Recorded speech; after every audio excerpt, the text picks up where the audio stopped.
Evening, everybody. Just wait for people to join the room. Make sure you let us know who you are. If you've got a account with YouTube, you can obviously interact with us during the show.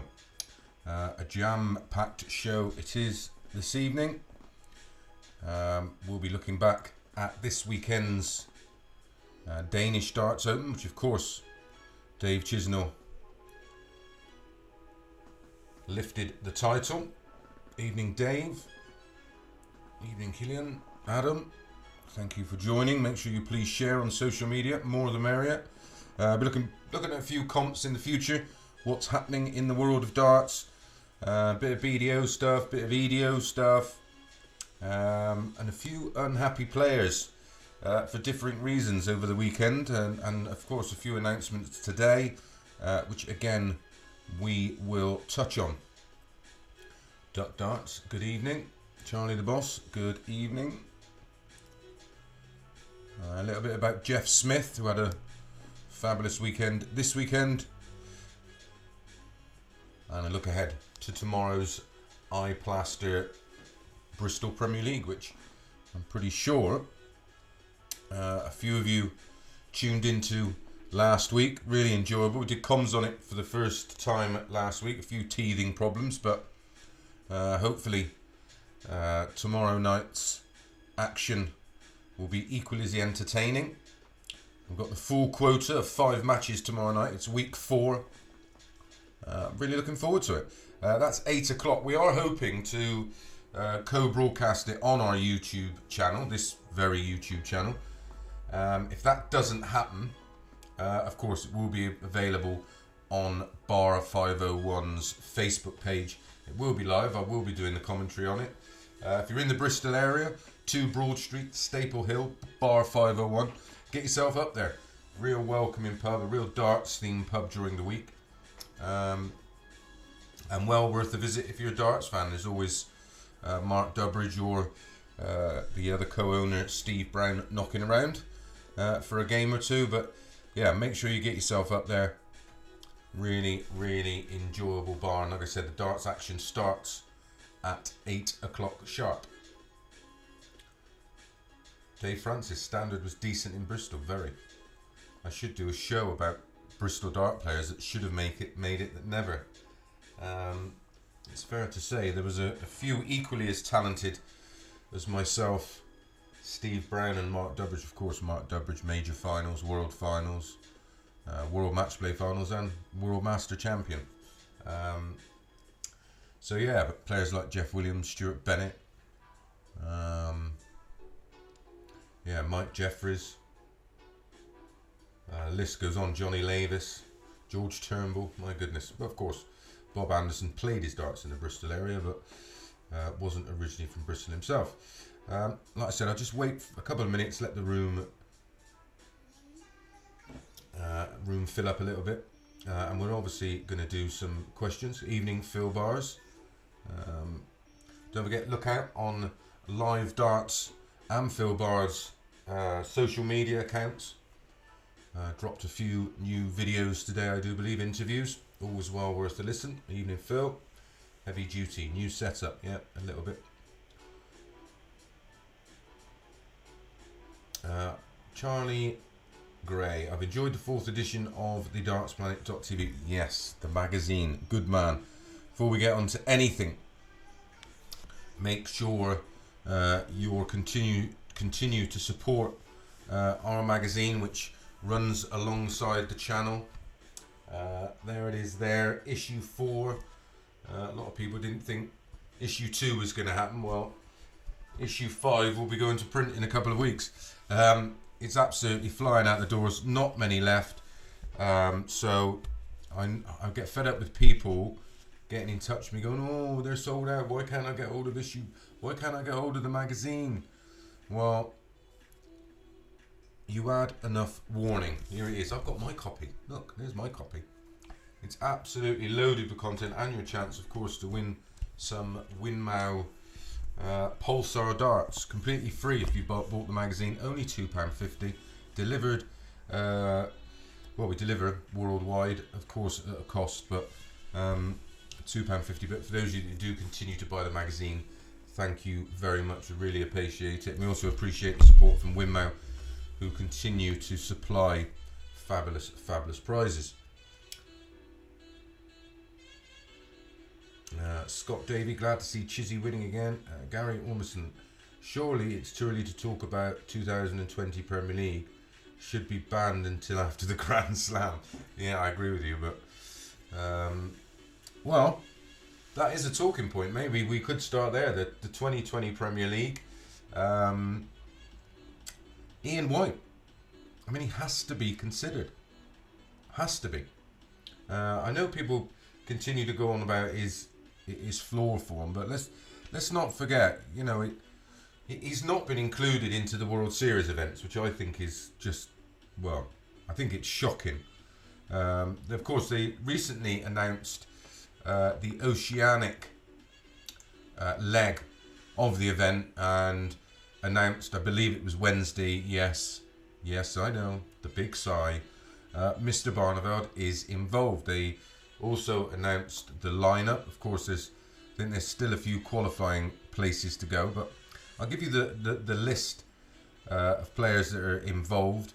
Brisbane, MVG, Rob Cross, Gary Anderson, Daryl Gurney, Peter Wright, Simon Whitlock, Barneveld. Oceanic representatives, Carl Anderson, Corey Cadby, absolutely.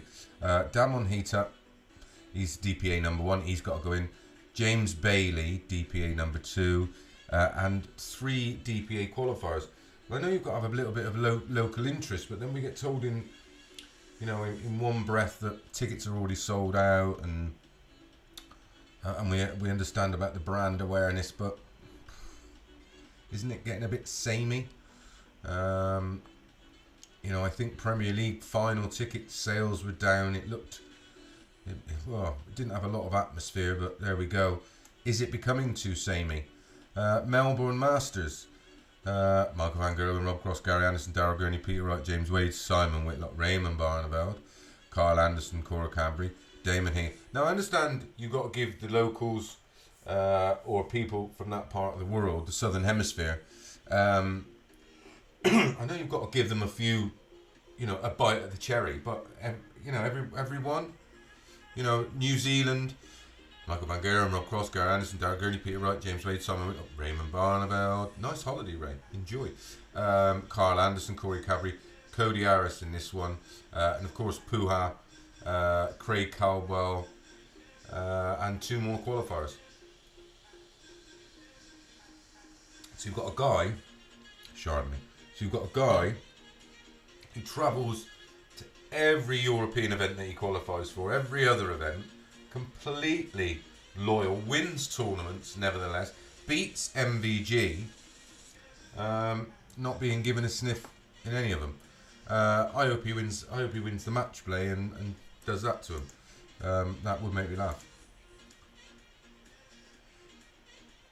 Michael Newhook, good evening. Right, what's my Gary Ormiston, excuse me if I pronounced that incorrectly. What's your view on Unicorn versus Winmau boards? Well, Michael Smith was very vocal, and this is what I had to say amongst many other things. Sorry if I sound a poor loser. I'm just annoyed that my darts think it's funny to hit no wire but just bounce out. Only so many times you can say, oh, that's a bad bit. But it's every bleep game. Don't you just love darts? I seem to be the only player that suffers. Please, Unicorn, sort out because they're ridiculous. I don't even throw weird, but yeah, I don't hit a wire. And never my darts get accepted. Just see you later, mate. I mean, he has a point. I mean, they are woeful. Interesting that I did have a discussion with Wayne Mardle about the whole thing, and he tried to tell me how a dartboard was made. Yeah, I've been to factories, I've been to Winmau factories, I've seen the technology that go into the Winmau board.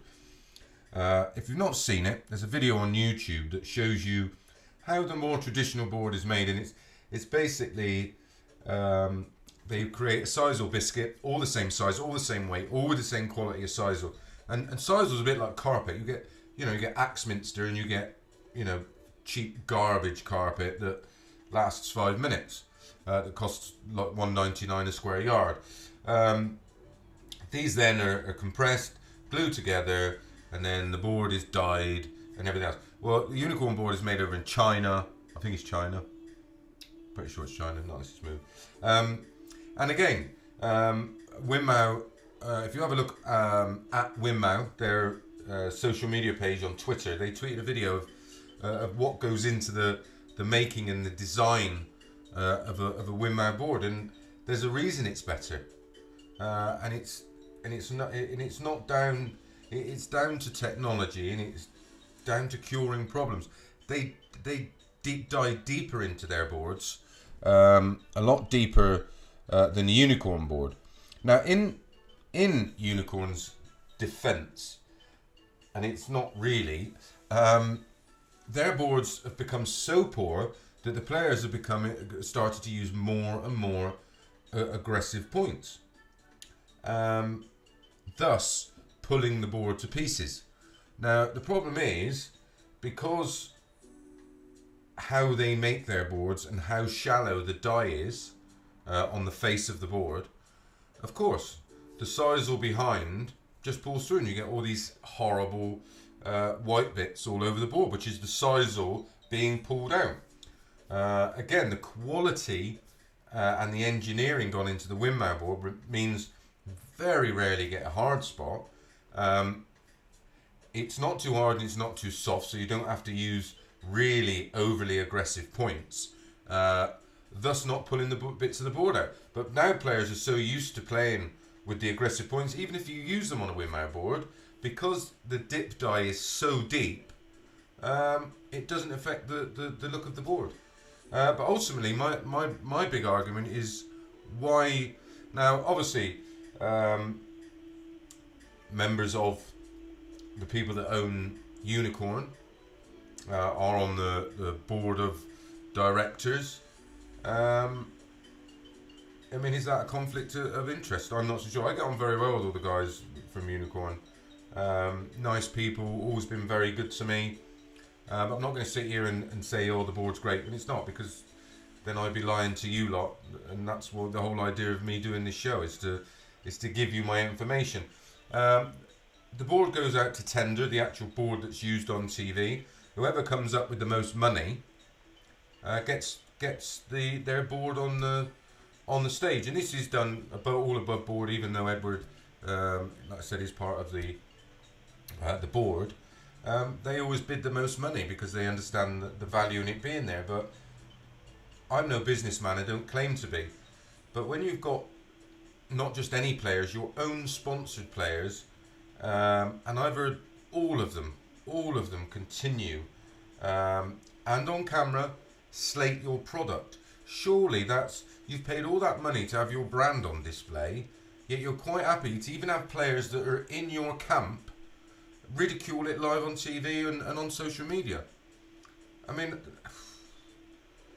I could go into a lot of other things that I know, but I won't, because that would be a step too far. But I think that's commercial suicide, surely. Sort them out, invest a little bit of money, move them out of Africa or wherever it is they're made, and get it right. Give them what your brand deserves. It's been around forever, Unicorn. It's a wonderful brand. They make lovely darts.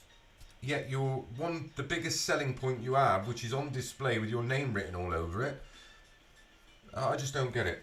I really don't, and it's so frustrating.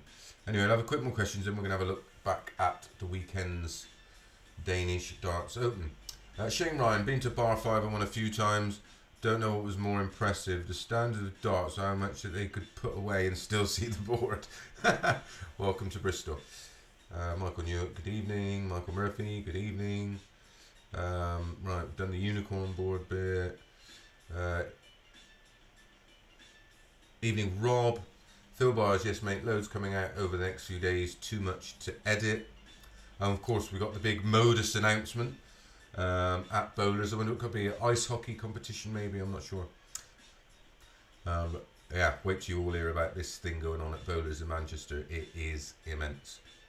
But I don't think it's been released yet, so I better not say anything. I don't think I'm particularly popular with Team Modus anyway at the moment. Charlie Bosgrave, I've seen on Facebook that Raymond van Barneveld will miss out on the World Matchplay. Any thoughts on this? Well, funny enough, you should say that. Yeah, Barneveld announced in an official statement, even though he's only 11,250 behind the final qualifying spot for the match play, the former finalist in 2010, although not made, I think the quarters is the best he's made since then. His official statement, taken from his social media page, unfortunately due to Dutch and English. I won't read it out in Dutch though. Halas heb ik door. Unfortunately, due to unforeseen circumstances, I have had to withdraw for the European Tour qualifiers and Pro Tours this weekend. Because of this, I was unfortunately missed the match play. It is no different. Full of focus on the rest of the year. So there we go. So no Barneveld in a very long time. First qualified around 07, 08, I believe. So yeah, but the state of standings in the match play. Thank you very much to our friend of the show, at Premium Dart Data on social media. As it stands at the moment, with those events I just mentioned to go, top 16 in the world, self-explanatory. And then it's the top 16 from the Pro Tour Ornament or Players Champions Ornament, one of the two. Anyway, it's Ricky Evans, Ratajski, Durrant, guaranteed now. Joe Cullen, I was about to say Jason Cullen then. Jeez, I think he's Irish. Joe Cullen, Steve Beaton, Jermaine Watamina, Jeffrey Deswan, Chris Dobie, Max Hopp, Danny Noppert, Steve Beaton, John Henderson, Merv King, Vincent van der Voort, surprise, Carl Anderson, and Ryan Searle. So a couple of debutantes there, including obviously Ryan Searle and Glenn Durrant.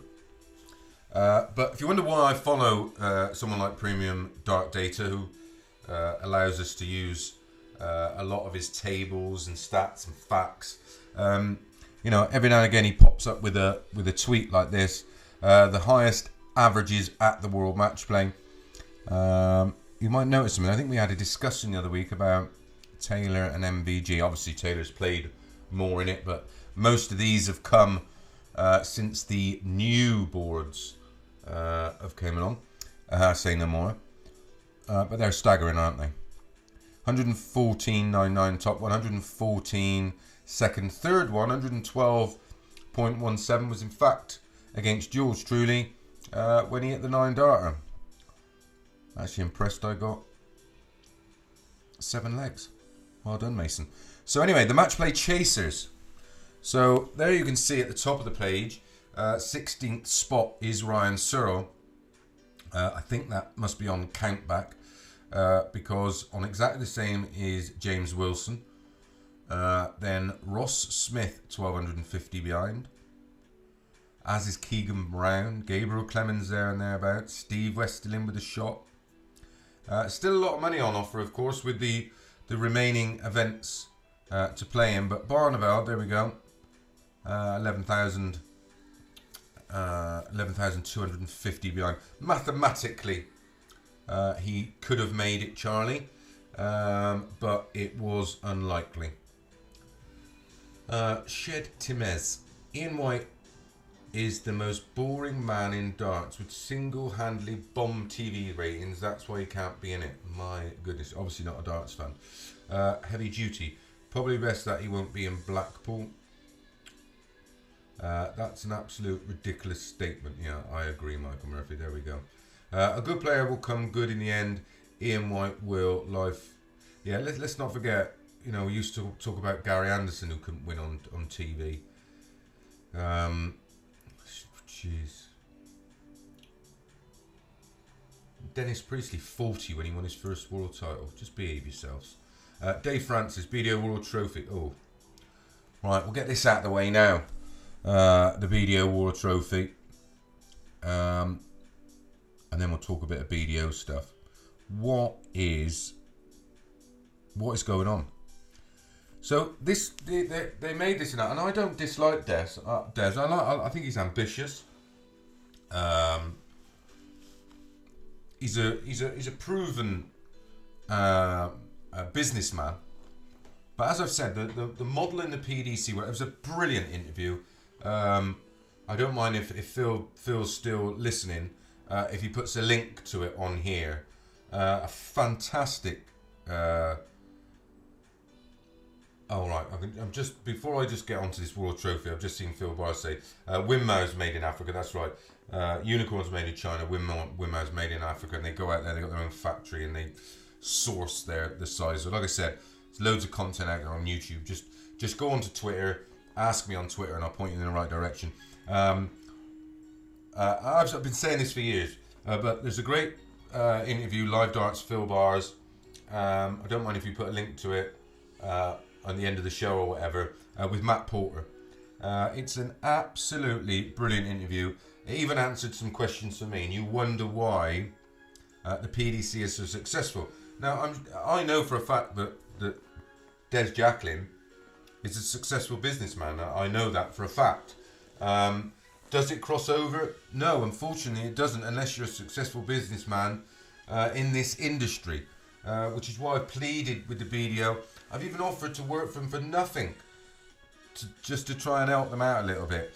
You need industry experts, dealing with TV companies, dealing with broadcasters, dealing with broadcasting rights, dealing with potential sponsors, venues, everything else. Now, this BDO announcement was ages ago when they announced the lineup. We're 2 months away, 30th of August to 1st of September. Now, as you know, I work for Winmau. Winmau. I do work for, well, sort of. Eurosport. Winmau me now. And, you know, I've had these dates penciled in. Also, they've signed a 9-tournament deal. One was, of course, the World Championships. Myself, Paul Nicholson, Johnny Gwynn, John Rowling, etc., etc. Did the comms for, and the punditry work. Now, I'm pretty sure, from what I know, that if they don't provide them with a second tournament, which no doubt they would have penciled in with their staff, I cannot tell you how much of an operation it is to stage a dart tournament, a TV tournament. It's even the stream stuff they do on the PDC Euro Tour is absolutely vast, and I think there was someone on Facebook the other day actually showing the streamed events from the ED events, or EDO, or whatever it's called now. I mean, it's just literally logistically and everything else, and all the security and health and safety checks, and I mean, there's no venue announced. We've got a lineup, we've got a date, we've got no venue. They did the same last year, and it absolutely bombed. And I just don't know. I don't know what's going on, and I think the silence is deafening, and I think the silence is damaging, and I think Des needs to just either pull it or ask for help, either or, because it's not good. It's not good for their brand, and I think it's sad. Anyway, BDO, EDO stuff. These are BDO ranked events, organised by England Darts. Thanks again, all the representatives from England Darts, for sending me a media pack. One day I'll take a screenshot of the mail listings I'm on with the PDC, and again, industry experts. I received 2 or 3 emails, as do everybody involved with the broadcasting side and the promotional side of the PDC. I have to scratch around and grab some off their internet note, but ultimately the streams were great, the darts were great, the venue looked fabulous. Not sure about that carpet, but there we go. I'm assured it looked brilliant. Selsey, great weekend away. I've been many moons ago. Highly recommend it. But what a weekend for Bo Greaves. This is a 14-year-old girl, for those who don't know. She won the ladies pentathlon prior to these events. So she won 4 events over the weekend. She won the national singles, beating Rhian Griffiths 4-2 in the final. Wayne Warren went down to Wesley Harms 6-4 in the men's final of that. The ladies England Open semi-final. Fallon Sherritt got the better of Lisa Ashton, while Eileen de Graaf went down 4-3 to Bo Greaves. The men's England Open semi-final. Got to be a good player to win the England Open. Believe it or not, I won the England Open. Yeah. Beat Steve Beaton on the way. Wayne Warren beat David Evans 5-1. Just a bit of fun, guys. England Open, other semi-final. Jim Williams beat Wesley Arms 5-4. Then in the girls' Grand Prix youth final, which is a series of events for youth players within the BDO, EDO system. She beat Shannon Reeves 3-0. And then this one is well worth a look. Now, if you want to go and watch these videos, if you go over to englanddarts.co.uk, there's a link to all the videos there. And this final, the overall Grand Prix youth final, which is boys and girls, excuse me, Leighton Bennett lost to Bo Greaves 5-4, and it was incredible. The ladies England Open final, Bo Greaves beat Fallon Sherritt 5-4. In fairness to Fallon, she just had a nightmare on her doubles. And a very popular winner in the men's England Open. 2 Welshmen at the hockey for the final, but it was Jim Williams beating Wayne Warren 6-1. Yes, the very same Jim Williams who said, if I had won a tour card, I wouldn't have taken it. There we go. More BDO stuff. Jeff Williams had an absolutely fabulous weekend himself. Won the World Cup qualifier, so he'll be off to Romania, and then won the Canadian Open mixed doubles with Dana Foster, and won the Canadian Open singles, beating Dave Cameron in the final, to finish off what was a wonderful weekend for friend of the show, Jeff Smith. So let's have a look what people think about my opinion. BDO World Trophy is to be a bit of a farce. No venue yet. What's that all about? We don't know. He has no marketability besides selling Fortnite skins. He's one of the most popular players on the circuit, you absolute balloon. This place isn't for you. Michael Murphy.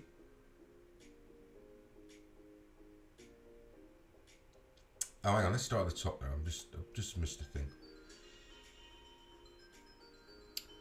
Calvo 36. Good evening. Chris Harris. Good evening.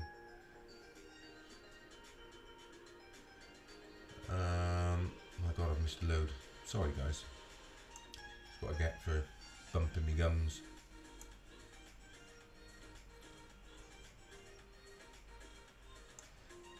So, Shed Timiz. Alright, here we go. He claims that Ian White has no marketability besides selling Fortnite skins to kids. This is a guy that... Do you want to have a look at his shirt? His shirt earns more than you a year. Jeez. After some of the games, the Unicorn board looked like it was attacked by a cheese grater. Yeah, we've done them to death now anyway. Leave them alone. Like I said, I like the boys at Unicorn. They make some great darts. Their dartboard looks lovely. It's just of poor quality. It needs improving at the end.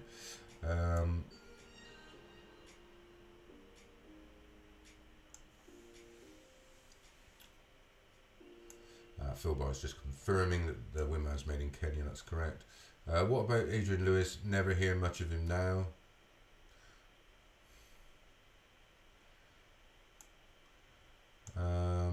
Charlie the Boss Gray replies, to be honest, Mark, last year Adrian was out of the top 8 and he was ranked 20 in the PDC.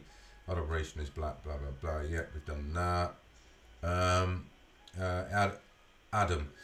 Was funny to see people's react to Michael's Twitter comments. It was I know it was constructive, and they were acting that he had peed on Barry Tromlow's grave. Yeah, it was ridiculous. Like every company, I get plenty of criticism, people, and it's constructive, and it helps me improve. You take it on board. When one of the world's best players, one of the best players in world darts, complains about a product that he's directly associated with, that tells you everything you need to know. Take it on board.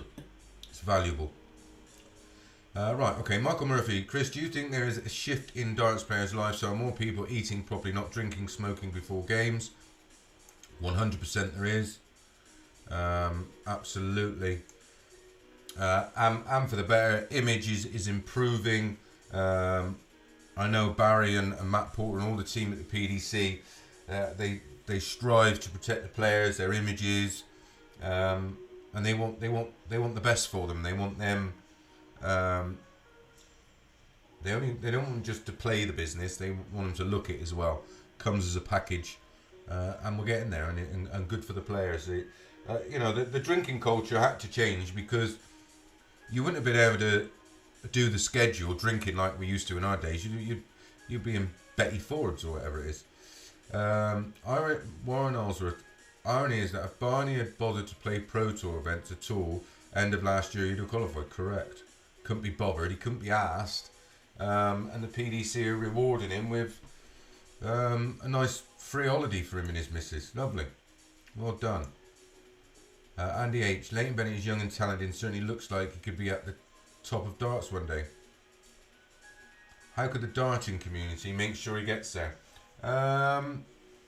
Giving him a pass out. He's a lovely lad off the hockey and polite, respectful, quiet. But he's an animal on the hockey, and that's how he should be. He's a professional sportsman. He plays with passion. Does it go? It's not Gezi Price-esque, is it? Let's be honest. But listen, you can't protect him. When he finds out about beer and girls, then we'll find out. There's a lot. Listen, there was loads of kids around. All right, I mean, we did. What you got to remember is there's no point looking at averages and stats. We never seen the 9 darters we used to see. So the dartboards now are absolutely enormous in comparison. So let's not look at stats. I can assure you, there was plenty of equally as talented kids around. Maybe not 13, but 14, 15, 16. And one of the greatest young players I've ever seen. Played on TV once. So there we go. Darren Hampton, sorry I'm late. Evening all. Better late than never, pal. Fortunately, you can start again. Lendl Fryer, how are you doing, pal? I'm very, very well. Darts ELO people, make sure you have a look at that on social media. Thomas Morrissey's shocking statement, Ian White is one of the best players off telly, just need to do it on it. Holiday greetings from London, CB 2002. 40-1 Ian White, that's for the match play. Wade and White, heavy duty thinks for the match play. Darren Hampton, please watch the Leighton Bennett bow match. Was stunning advert for the future of darts. Yeah, not now, Darren. Come on, man. Warren Ellsworth, BDO had any sense they put World Trophy somewhere like Blackpool or Bolton? Proven it yet. Said it all before, mate.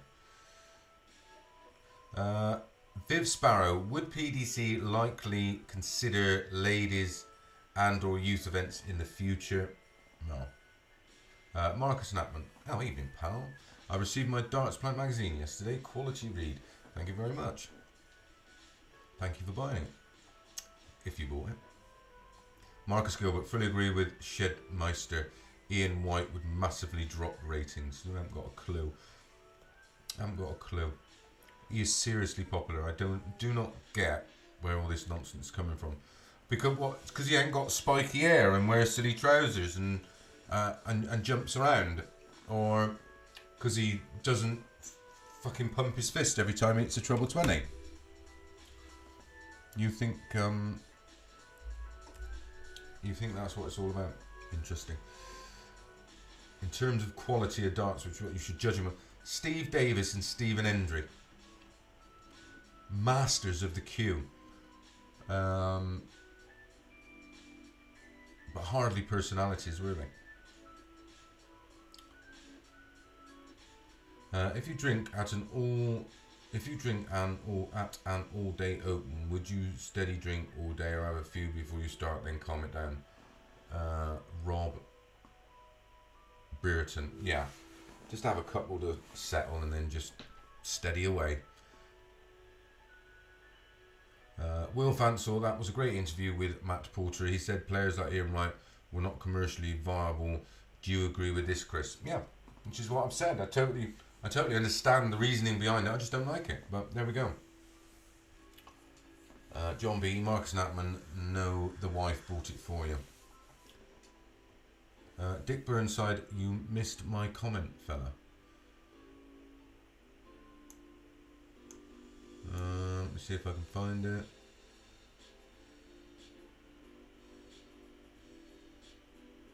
You'll have to do it again, pal.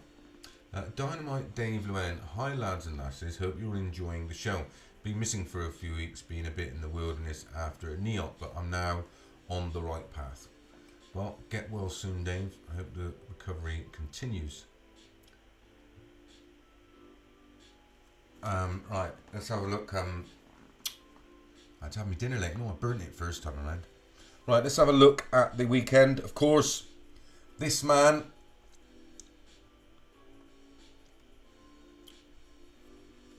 Dave Chisnall, did the business. Won his third title of 2019, which is fairly good when you think of the level of play. This is a guy that, no doubt, really struggled, but has worked his socks off to get back where he is, and you could tell he was absolutely over the moon. But all credit to Chris Dobie. Afterwards he said, I came here to do the job of securing my place in the World Matchplay for the first time, and I've pretty much done that. It just didn't happen for me in the final.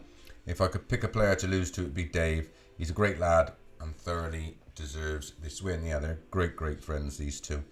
And it was a wonderful tournament, and yet again a wonderful advert for the game. Interesting people's comments about personalities. I love Dave to bits, but outside of hitting a few 180s, when you talk about personalities, my goodness. So let's have a look at this Danish Darts Open. Round one, the event kicked off with Luke Woodhouse against William O'Connor. A draw neither were the liked, but it was Willie O'Connor that got the win. 6 180s en route, and a winning average of 94.63. Tidy enough. Mick Todd actually played a little better than I expected. Well, he certainly got a few more legs than I expected. But Nathan Aspinall looked the business. 100 average, only the 180. Mick Todd 3 180s and a 88-86 average. Kyle Anderson form continues to gather momentum. A 6-2 winner against Mick De Decker. It's 94 average. A couple of 180s, 7 140s. Highlight of that match for Mick De Decker was a beautiful 146 check out under pressure. Per Larsen, of course, from Scandinavia. God, nearly Jeez. Beat Reece Robinson 6-4 in what was a little bit of an upset. Only averaged 85. Reece Robinson averaging 88 and hit 5 180s. No 180s for Parrott. Cody Harris had a great 6-1 win. Even though he only averaged 80, you don't get away with that very often.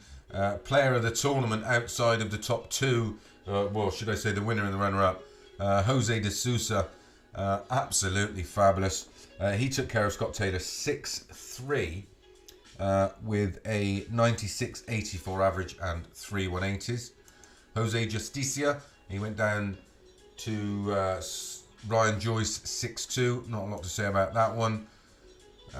Ratajski, 92 average, seems to have gone off the ball, beat Kachuk. Schindler looked solid, 6-0 but only an 85 average. And then the first shock of the weekend was Glenn Durrant getting dumped out by Kevin Burness. Kevin Burness cost me an absolute chunk at the Worlds in an ACCA. He averaged 86 to Glenn Durrant's 97. 3 180s for Glenn, just 1 for Burness. Yeah, unbelievable. 6-5. Nothing like being good and lucky. Ryan Arrington had a rare win on the Euro Tour stage. Son of Rod, of course. Averaged 80, 180, a ton finish. 33% on his doubles, which is tidy enough. He beat Hansen 6-4. Chris Dobie took care of Steve Weston. I think it was probably one of his poorest games of the weekend. Dobie averaged only 80, well, just a shade under 89. Clemens taking care of Merv King. Clemens 95 average, Merv King 89. 4-1 in 180s to Clemens. And then the final game, which I think was a bit of an upset. Kirk Shepherd taking care of Vincent van der Voort 6-4. Poor game. Both averaging mid 83s. On to Saturday. In come the big boys. Stephen Bunting opened the afternoon's play with a 6-4 win over Cody Harris. Darren Webster and De Sousa were involved in an absolute nail-biter. Darren Webster not getting any luck at all at the moment. He went down 6-5, but he had darts to win, only himself to blame there. Johnny Clayton had a real tough scrap with Per Lawson, only coming through himself.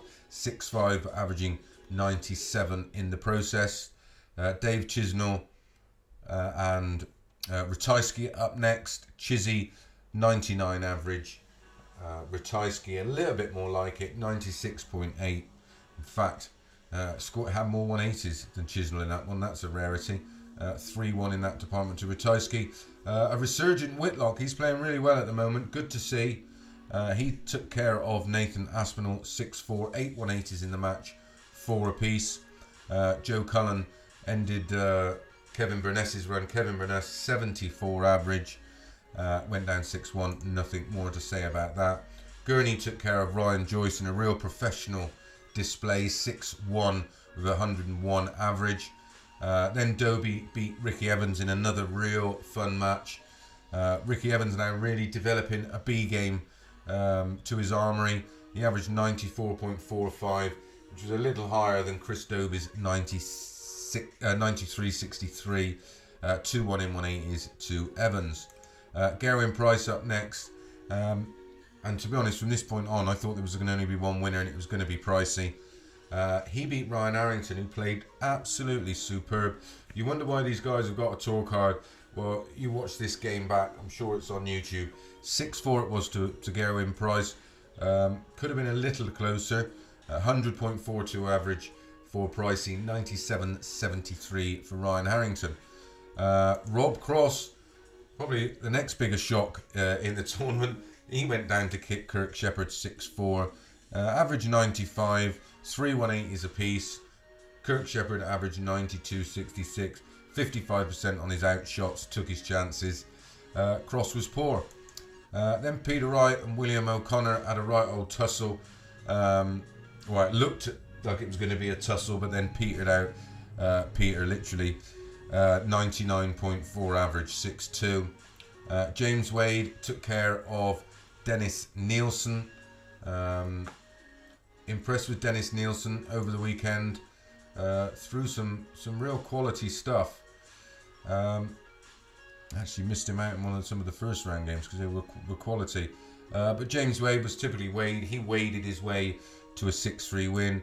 Lewis took care of Carl Anderson in a little bit of a poor match. Only 85 average for Adrian. Mensa Sulovic, who I thought was going to have his hands full with Gabriel Clemens, and he was. He got through 6-5. Sunday, this is where it all matters.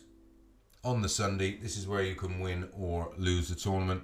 And Gerwyn Price started off superb fashion again. Just a shade under 100 average. 6-2 against Stephen Bunting. Good to see Bunting on a Sunday though.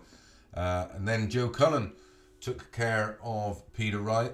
For some reason, I think Cullen has a bit of a shocker record against Peter Wright. I'll have to check that. Chris Dobie beat Kirk Shepherd 6-2, 97 average. Daryl Gurney then went down to Jose De Sousa. De Sousa averaging 100.63 to Gurney's 97. 5 180s in that one for De Sousa. Then Johnny Clayton, good performance this, good match. Took care of James Wade 6-2, 101.95 average for Clayton, 101.64 for Wade, 2 180s apiece. Some cracking finishing. Again, another game well worth watching again over on the PDC's YouTube page. 161 out for Wade, 146 out for Clayton. Then Whitlock took care of a disappointing Adrian Lewis. It has to be said again, only a mid-80s average. 6-3 that one. Chisnall in a thriller with Mensa Sulovic. Both had match darts, but it was Dave that edged it 6-5, 98 average, 97 for Mensa. Then Ian White went down to Jermaine Watamina. Ian White not quite at the races, averaging 94, 41, 3 180s. Jermaine Watamina 97 average. Both finished well, but Ian White just lost his way scoring in a few of the important matches. Then match of the tournament, or performance of the tournament, Gerwyn Price against Joe Cullen. Nothing Joe could do here. Gerwyn Price 110 average, a 1-3-2 finish, ball double 16. It's a real showbiz shot, one of the prettiest finishes in darts, 4 180s. Joe Cullen, 1-180 himself, only the 4 140s, but did have a great 1-4-4 finish. In fact, he was 100% on his finishing. That was his only shot, and he got it. Great performance from Gerwyn Price. Played in a great sporting manner as well. Then Dobie edged out De Sousa. Again, face match darts. Dobie 99.43 average. De Sousa 94.54. If I remember off the top of my head, he had darts at 60, so 2 darts at tops De Sousa and couldn't convert. But from Portugal, he looks a player, this guy. I'm going to see a lot more of him. Got to be well into his 40s, I would have thought as well. So, yeah, interesting.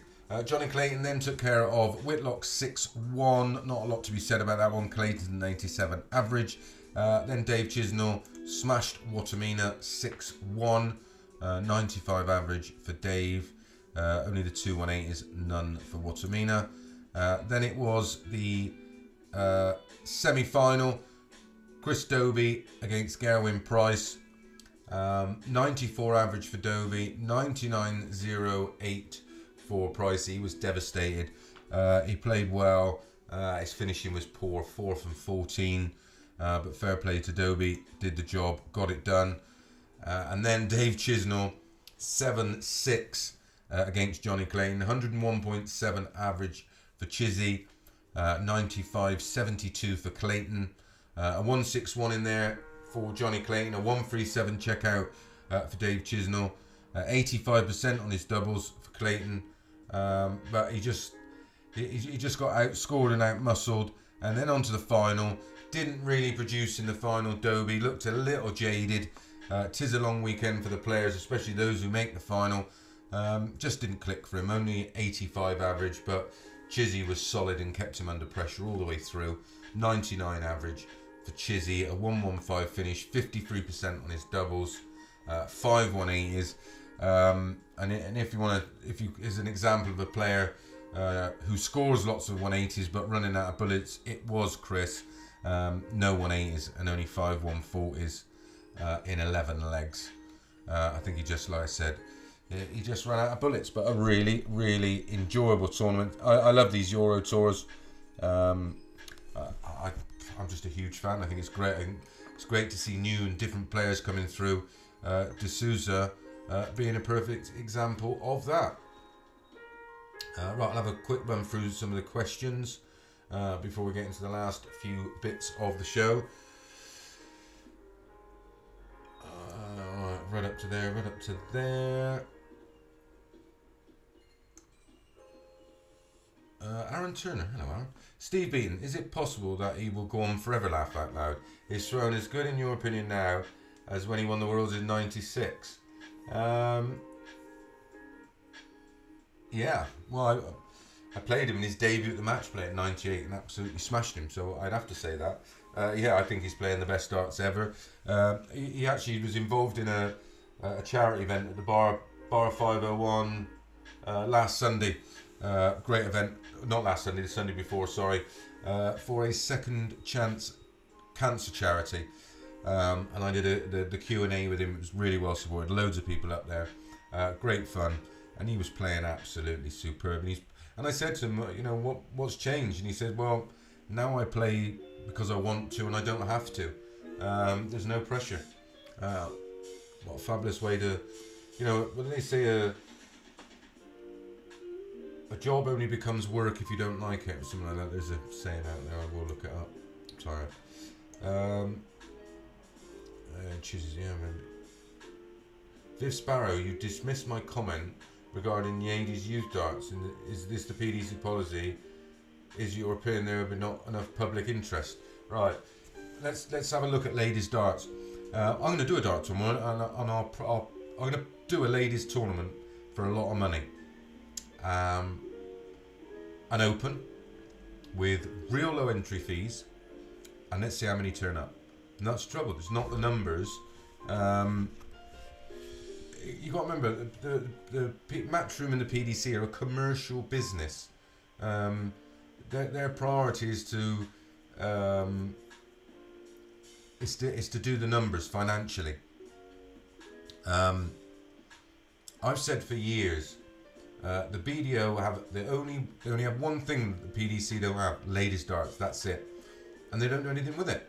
What they should be doing, 70% of the adverts on TV are driven towards females. In that demographic, in that marketplace.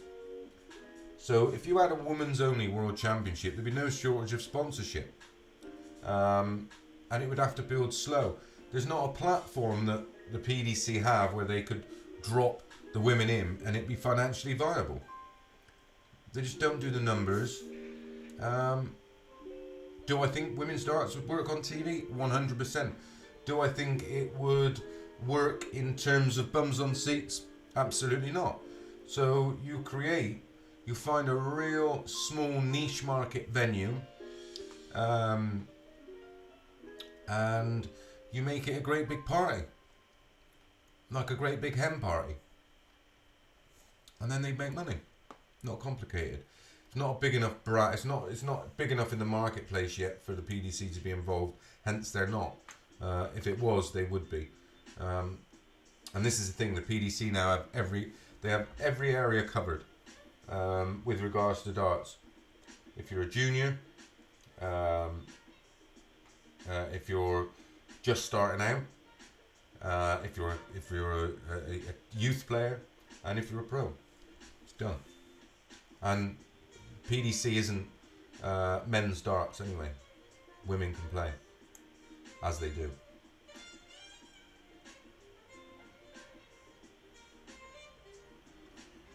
Steve Evan not having the best year on the... Yeah, I don't know. He played brilliant in the World Cup in parts, I thought, but... Beetlejuice. Chris Mason, the poor man's... No, I think he used to get his shirts from Prime Arnie. Mine come from Claudio Luigli. Look it up. In fact, if you've been watching the boxing the weekend, all the clothes that Tyson Fury wears are made from the same firm that supply my clothes. Nothing poor about them, obviously, mate. I've seen a massive increase in player I am trying to sort out with the dreaded dartsitis. No, let's not talk about it, thanks.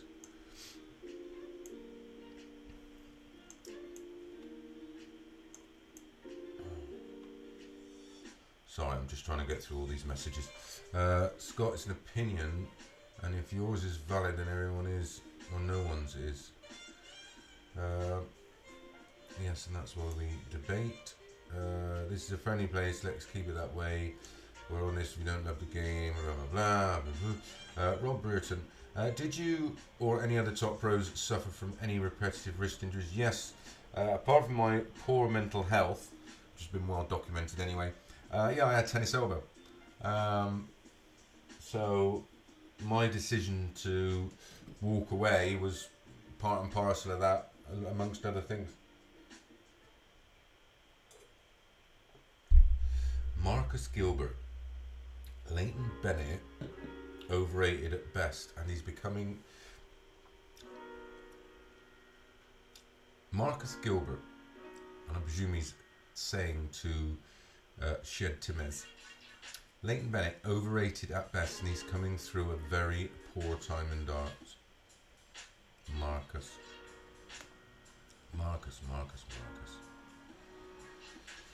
Max Batty, who is your favourite player? Mine's Dave Chisnall. Well done for you. It's a good choice. Thoughts on Mutamini? How far can he go? Not far. Too erratic. I mean, he'll do well, but he won't win a major. Viv Sparrow, did you see Ted Ankin? He's practicing again. Yeah, good for Ted. I hope he does well. Good pal of mine.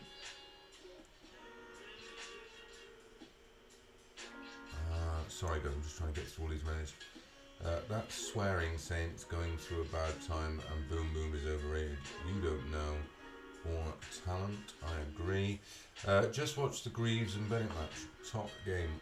I did tell you.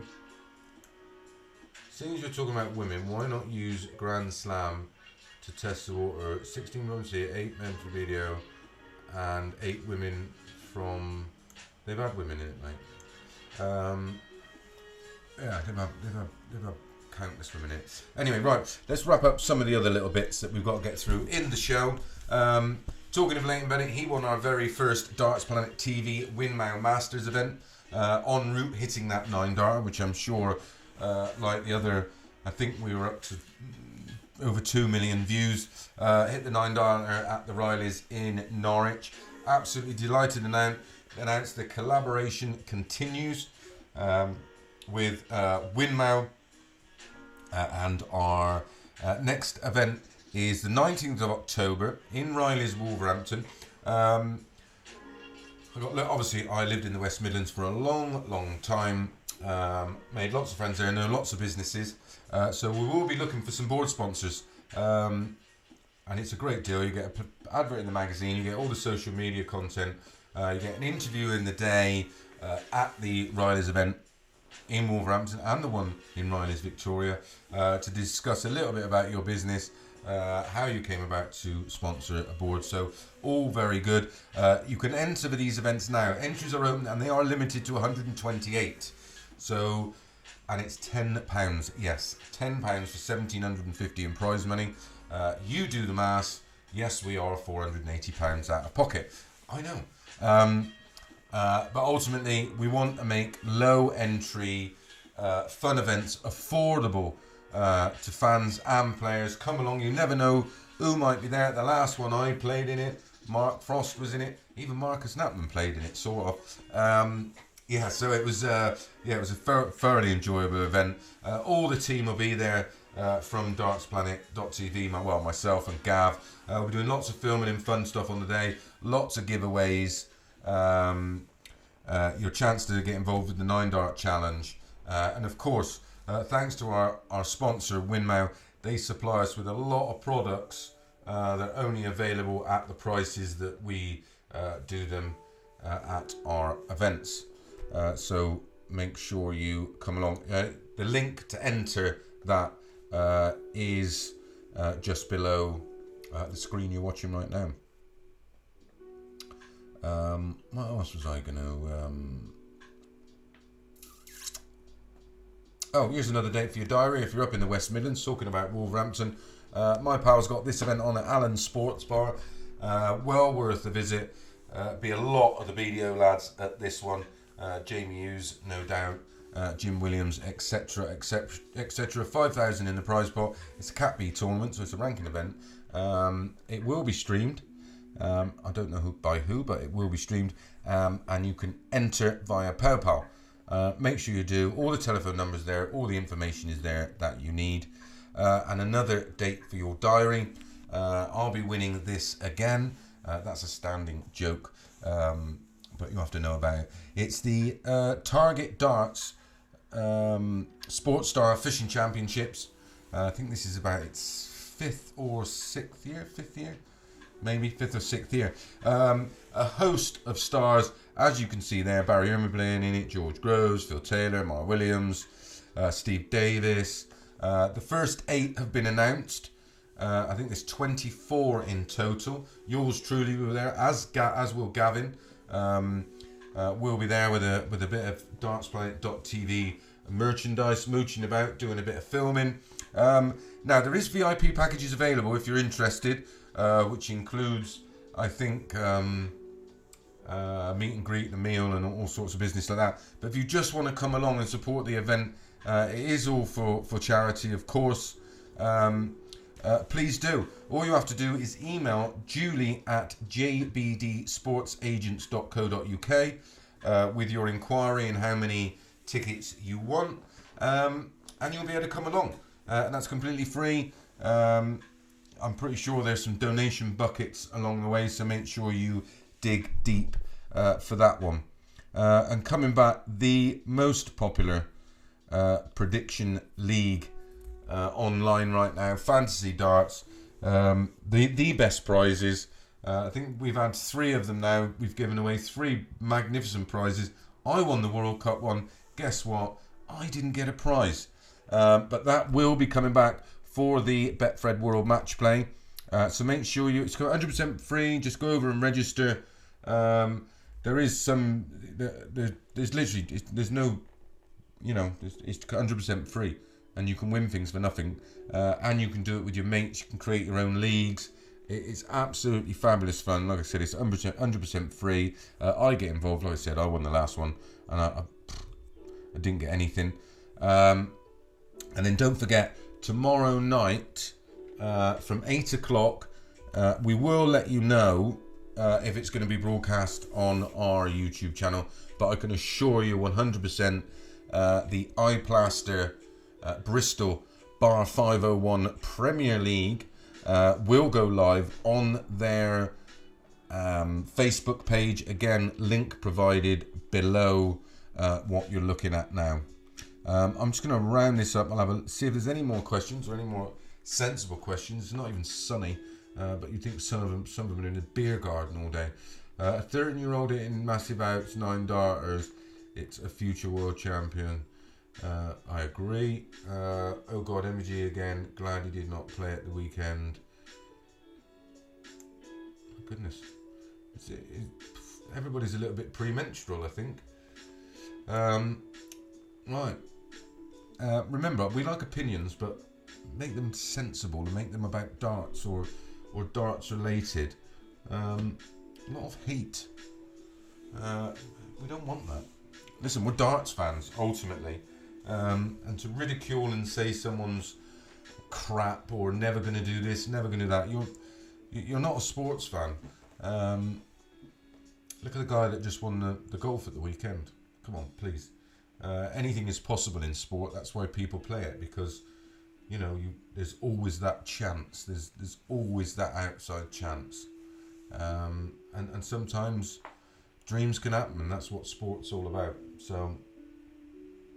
You're not talking about, we're not talking about football teams, a collaboration of players. You're talking about individual people that, will get affected by, which what it is well, it's right. a critique is okay if your comment on that you think his throw is flawed, or you think mentally is flawed, but a lot of people's claims are backed up by nothing apart from personal opinion, because you might not like his face, or you don't like the colour of his shirt, you don't like where he's from. In all fairness, you're not darts fans. Let's keep it friendly, let's keep it nice, let's keep it opinionated, but make sure your opinions are sensible. As the saying goes, I don't mind the smell of shit, but don't expect me to walk through it. And I'll leave on that note. So enjoy the rest of you. Don't forget, tune in 8 o'clock tomorrow on the Bar 501 Facebook page, all here if we manage to get our tech issues resolved. We will get them resolved, certainly within the next couple of weeks. But until then, we'll be back next Monday, 8 o'clock. Make sure you subscribe, make sure you hit that notification bell, and we'll see you again soon. Take care, guys. Great show.